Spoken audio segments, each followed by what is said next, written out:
chers jeunes agriculteurs, jeunes entrepreneurs agricoles. Donc c'est avec un grand plaisir, avec une grande joie que je prends la parole à ce jour, 16 novembre 2022, qui consacre donc le lancement de notre programme Youth Agro-Business Initiative. Un programme de formation à l'intention donc de 25 jeunes entrepreneurs agricoles en provenance, comme je l'ai dit tout à l'heure, de l'Afrique centrale et de l'Afrique de l'Ouest. En effet, ce programme est le fruit de l'édit d'un partenariat entre le Bureau régional Afrique, ABA, du programme des Nations Unies pour le développement, et puis le centre Songhai. Cette initiative est partie d'un constat fait par un groupe de travail des Nations Unies qui relève que près de 55% des pays africains, l'Afrique subsaharienne, risquent d'être sérieusement exposés à des restrictions alimentaires. 32 besoins d'entre eux donc à des besoins en énergie, 63% à des défis financiers, en conséquence donc de la crise ukrainienne qui est actuellement en train de se dérouler.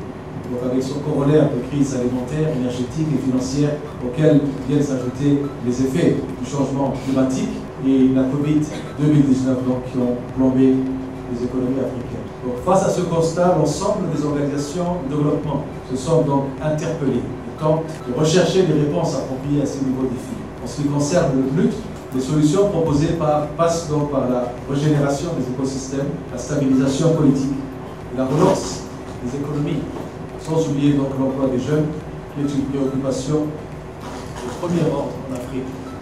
Par ailleurs, l'Afrique dispose d'un fort potentiel de jeunes motivés pour s'investir dans l'entrepreneuriat agricole et qui ambitionnent de positionner l'agriculture africaine à un niveau plus élevé. Ces jeunes ont également compris que l'entrepreneuriat agricole est une solution au sous-emploi des jeunes dont le taux reste malheureusement préoccupant en Afrique.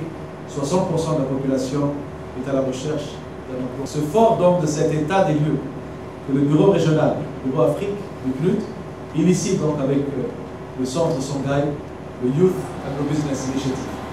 L'objectif est de former 25 jeunes donc aux techniques agricoles selon donc, le modèle Songhai. En effet, le modèle Songhai séduit par son concept cohérent, comportant donc un ensemble de solutions innovantes pour l'agriculture. Le centre Songhai est donc un centre de référence de la formation, l'emploi et la soutenabilité environnementale qui s'aligne avec ce que nous faisons, notre offre au niveau du bureau Afrique, pour résoudre donc, comme je l'ai dit tout à l'heure, la question cruciale du sous-emploi des jeunes. Ce partenariat vise comme objectif principal de contribuer à la dissémination du modèle Songhai en Afrique comme étant une réponse au triple défi de la dégradation environnementale, du sous-emploi, de la pauvreté et de la sécurité alimentaire. Cette initiative régionale facilitera l'accès de ces jeunes, donc vous, à une formation pratique de qualité et un coaching sur l'agro-business. Les jeunes entrepreneurs agricoles bénéficieront d'un package complet de formation qui servira de catalyseur pour saisir des opportunités d'accès à des marchés, mais aussi des partenariats au niveau régional. La formation étant dispensée donc par des experts de très haut niveau. Sur ces mots, donc, je déclare ouvert la formation des jeunes entrepreneurs agricoles. Vive la promotion de l'entrepreneuriat agricole. Vive la coopération entre le PNUD et le centre Songhai. Vive le développement de l'Afrique. Ce n'est pas un programme de formation d'habitude. C'est totalement différent. Et vous allez voir pourquoi vous êtes ici aujourd'hui. Ce n'est pas comme d'habitude. This is not business as usual.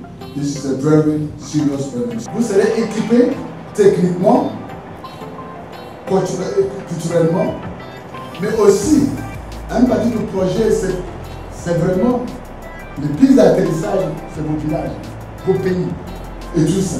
Quand vous venez, au lieu de finir ici, vous allez commencer à chercher l'emploi. Ce projet doit créer un écosystème qui vous accueille, qui est fertile.